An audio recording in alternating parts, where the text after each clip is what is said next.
Well, welcome to a new Harry's Garage video, and you find us at Morgan Motor Company in Malvern.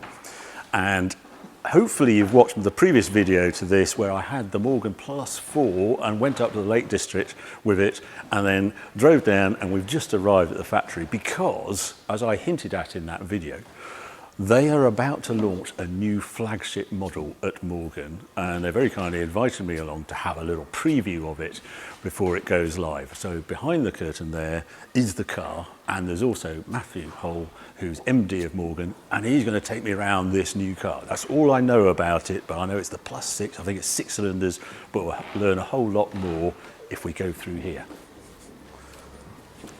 Hi, love to see you.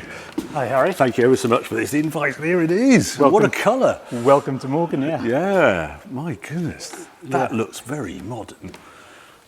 Yeah.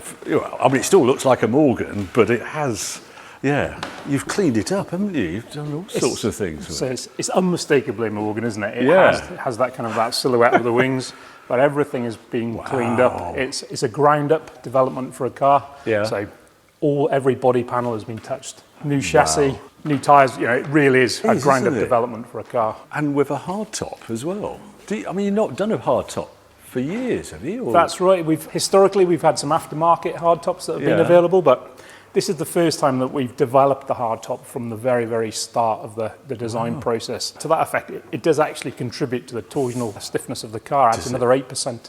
Is it? This is carbon fibre? Yeah. God, but this is still aluminium, is it? Yeah, so the entire body is still aluminium. Still an aluminium chassis underneath. We still hand beat the aluminium body over a wooden frame. There's more coach building in this car than there has been in its predecessors, so we're really kind of sticking to our roots still. I did enjoy, I have to confess, I went round the factory, before seeing this. It's just lovely to see that handmade. The amount of people here who put this together is just great. It properly is a hand-built car, isn't it? Yeah, I mean, we often see other manufacturers, they might have a little plaque that says hand-built, but we have a right smile. I mean, these are truly hand-built. Every panel on the car is either finished or entirely manufactured by hand. Now, I think it looks bigger, but you're telling me it's not really. It's the same footprint as the Plus 6, which is the car that it'll replace. Yeah. Slightly wider track because we've got some different tyre sizes and a slightly different wheel offset. But other than that, it's the same footprint. There's a bit more wraparound of the front and rear of the car. That extends it a little bit. I'm just looking at the starts now. So the wheel size has gone up dramatically as well, hasn't it? So we were on 19s with the Plus 6 before. We've stuck with 19s. There's also an 18 as an option. Oh, right. However, we have changed the sidewall of the car, so the sidewall profile has increased. That's unusual, isn't it? Yeah. So for us, it makes the car look sensational, but also it really helps from a compliance perspective. So we've moved to Michelin. We were with Continental before. And we've chosen the tyre really on the basis of what gives the best feel for the driver and the most feedback. Wow. And something I notice here, having my time in Plus 4, I would have liked a bigger boot. And you've never had a boot, have you? Yeah, that's extraordinary. Right. That's right. So you've thought about the practicality as well then for this car? Yeah, the aim for this car is to make it the most fun to drive as a Morgan, but also the most practical Morgan that there's been. So hence the hard top design from the start, but also we looked at the luggage capacity. So not only is there extra luggage capacity behind the seats, there's also a boot. God, boot on a Morgan, who'd have thought? So the headline figures then, powered by? BMW B58 still, so that's 335 brake horsepower, 500 newton meters. Still with a ZF 8 HP transmission. And then it's a BMW rear axle offered as an open differential or with a Drexler limited slip diff. Okay, and it looks slipperier to me. It is. So all the changes in the body have resulted in a 5% reduction in drag. We've also changed the centre of pressure in the car to basically make it more aerodynamically balanced at speed, because it will do 165 miles per hour and it'll do 0 to 60 in just under 4 seconds. It looks like it almost has got sort of bumper-esque of this. It's like debumpered, but it has something going on there. Is that? Yeah, so there's some crash structure behind there. So basically it's structural for impact. These little features that are just on the front, you'll see there's a matched pair at the rear. Yeah. They're kind of to evoke the style of overriders. Right. So particularly on the rear, they cap the rear impact structure. Is that new on this car, or has that always been on +6 but hidden away? So we've had it on +6 hidden away. However, we have changed the way this car crashes. So this car was driven predominantly from a ride and handling perspective. So it's all about the enjoyment of driving. As the engineers have gone through the process, we've realised that there's more and more that we wanted to tweak and change, and that has forced us to re-crash the car. Right. So we've been through an entire crash program. Wasn't the plan at the start of the program. That's definitely engineer scope creep there. God. But yeah, we've been through it. So some of the crash structure behind the way we handle the crash loads is very different in this car, and it's, as a result, it's the safest Morgan we've ever had. Because you had, it was airbags in the previous one. When I had that +4, that had airbags and things. So you've always had that, haven't you? But not the impact. That's right, yeah. So the way we handle the management, we manage the loads.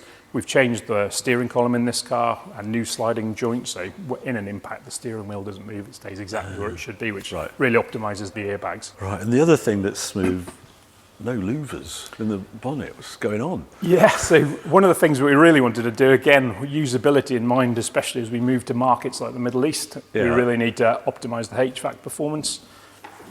At this the lower proportion of the windscreen, that's where we really get the high pressure build-up. Okay. So we've added a little duct, and we have the HVAC system then positioned immediately below that duct. And I see. Traditionally on a +4 and +6, it was further down the bonnet, and it was breathing through the louvers. So because we don't need them, we didn't put them in the car. You've cleaned it up. But this is a new vent here, isn't it? So that's presumably from the radiator at the front as normal, and coming up here then. That's it. That's been chosen for, that's the optimum position for us to get air out from the back of the radiator to try and reduce the pressure behind. So informed by CFD, the positioning of it. And I'm guessing the same headlights, the +4, which are just amazing, actually. Yeah. Originally developed for this car. As a small manufacturer, you have to kind of amortise costs where you can. They were ready before this car was ready. So we took the opportunity to put them on the +4, but they're great LED. Very high quality lights. All aluminium, there's a little crease here, something going. This is a much bigger panel now, isn't it? Looks, it's bigger there, isn't it? But not quite as big below the door. I can't work it out. So there's a lot more volume, basically. So this area, there's a lot more volume in the wing. So there's kind of a bit more tension to the wing, and this proportion is aerodynamically informed. This is one of the things that helps reduce the drag and also helps position the centre of pressure. Recognisable with the 3 wipers. Yeah, they're very much the kind of the letterbox view through the windscreen with the wipers. You've chopped it. And you were telling me that the door is different as well, isn't it? That it's how it hinges and does various things. Can we open it? So it's a completely different door architecture now. So historically, we've always had an external hinge, and that basically means you have a very, very tight opening at the front of the door. By changing the hinge position now, it allows you to have a very much a parallel closing door, which gives us a much larger seal at the front of the door, and as a result contributes to improved NVH in the cabin. Is that a bigger opening as well? Or is it the same? It's the same size. The opening is the same size. Yeah. One of the things we have done is we've moved the seal. So partially the seals used to seal on body side and partially on the door. Right. So we've moved it predominantly now onto the body side, so we can control all the gaps, fill all the little gaps up. Right, and these lift off. We don't have to do it now, but you can pull that forward, can't you? And this just pops straight out. That's it. The door catch has 2 positions. The first one, you just slide it, opens the door, and then there's a further position which allows you to just pull that out. So it's seconds to get moving. And that feels different as well, actually.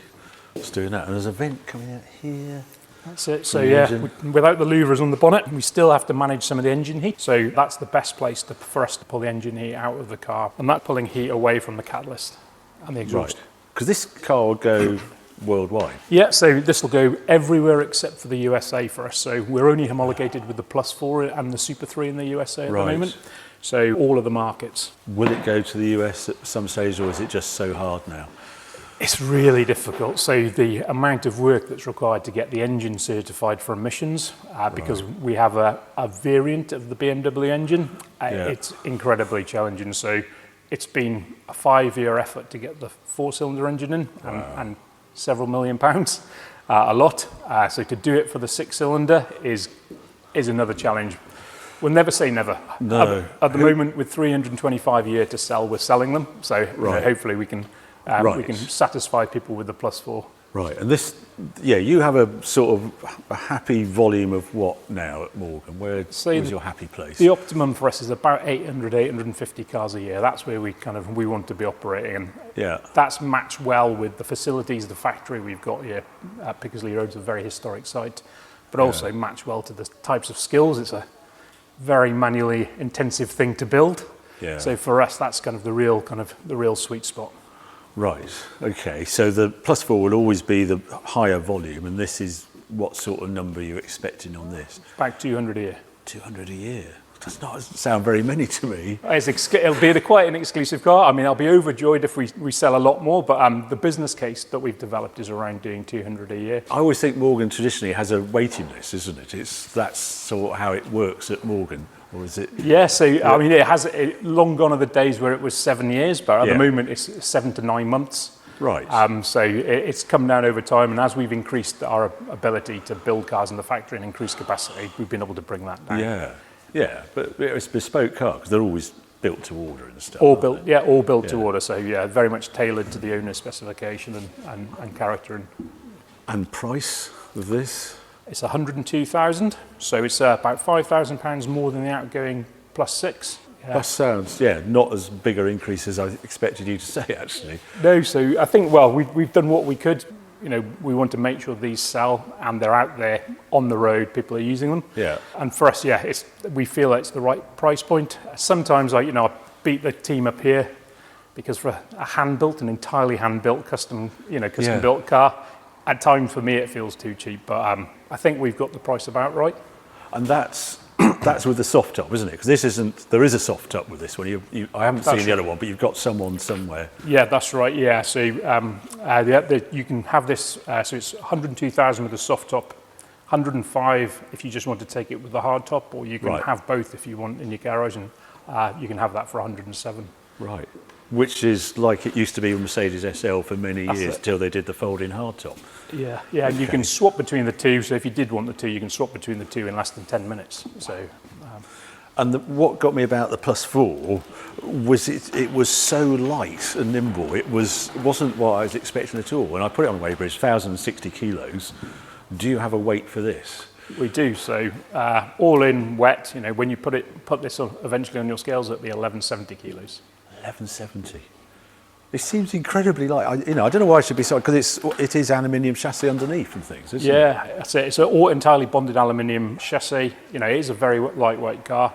Considering it has ABS, stability control airbags, it has a lot of content in it for the weight, but it's a key part of our DNA is building light cars, and it's the thing that we really pushed engineers on.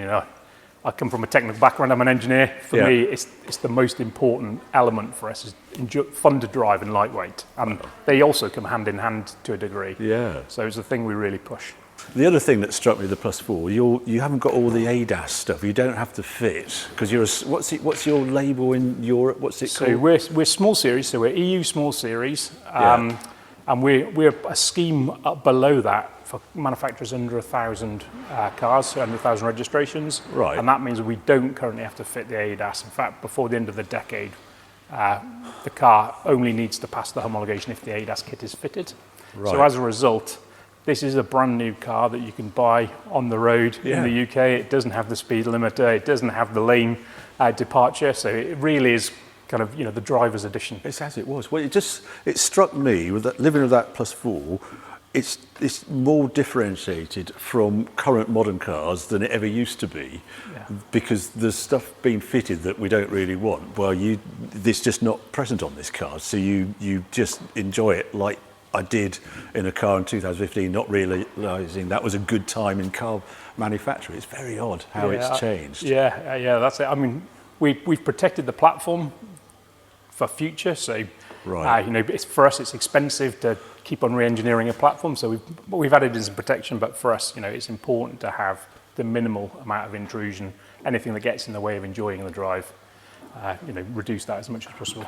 You did mention 2030 as a point in time then. Is there something happening then that might impact you? So we've got so in the EU market, we have some regulations. So in 2034 actually is the real big impact for us. That we've got a change in pedestrian impact crash regulations. Right. And with it comes a raft of other technologies in the car. So by the time we get to between 2030 and 2035, we are mandated to start adding more and more technology in the car. Gosh, so that's a long way out though. So up until kind of 2030, really it will be as it is, and then you'll see the tech kind of trickling in after that. Right.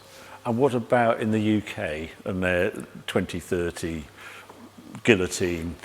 What's your feeling on that? Where are you going to stand as a company at the moment? So we believe in electrifying a fleet of cars, and we think it is important to reduce CO2. We're a carbon neutral company ourselves.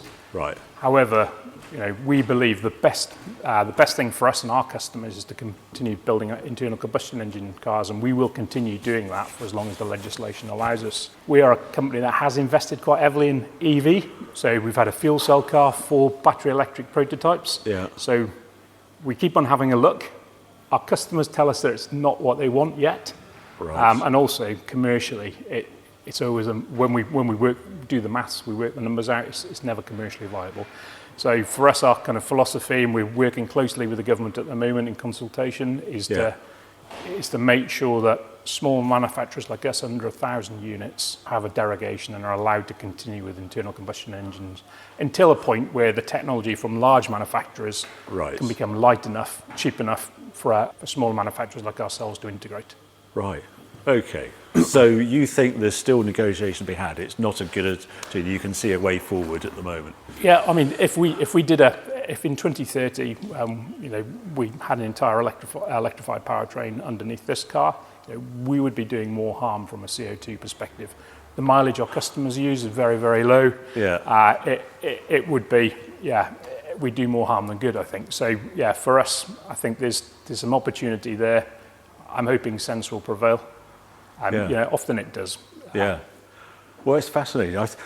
I couldn't get over, say, that +4, but it was a manual version of the +4. You're saying auto only with this car, isn't it? Yes. Why is that? So again, there is a manual. So when the +6 was launched, there was no manual variant. But over time, BMW and Toyota have developed a manual transmission. Yeah. So right now, that isn't available to us. Yeah. Never know, never say never. Right, I watch this space, but it's really exciting. But just the lightness and the fact it's 6-cylinder and the fact it's there to be driven, I'm really excited. So when am I going to have a go in this? So the official launch for the car is 11th of March, and this will be available, and people will be reviewing it for magazines early April. Really, that soon? Yeah. So we've been working on the car for some 3 years now. Right. And then by the end of April, the first cars will be arriving in dealerships. And indeed for some very, very early customers who some very special friends of Morgan who've seen the car already. Right. Well, very exciting times. It's not often I do a new Morgan. You have to take the opportunity when it comes along because they don't appear that often. That's very true. Yeah, thank you very much, Matthew. That was great. Thank you, Harry. So there you go. There's a background on the new flagship Morgan. It sounds as though we're going to be driving it much earlier than I thought. But thanks for watching this video. If you did enjoy it, well, keep watching, keep subscribing. More videos coming on very soon.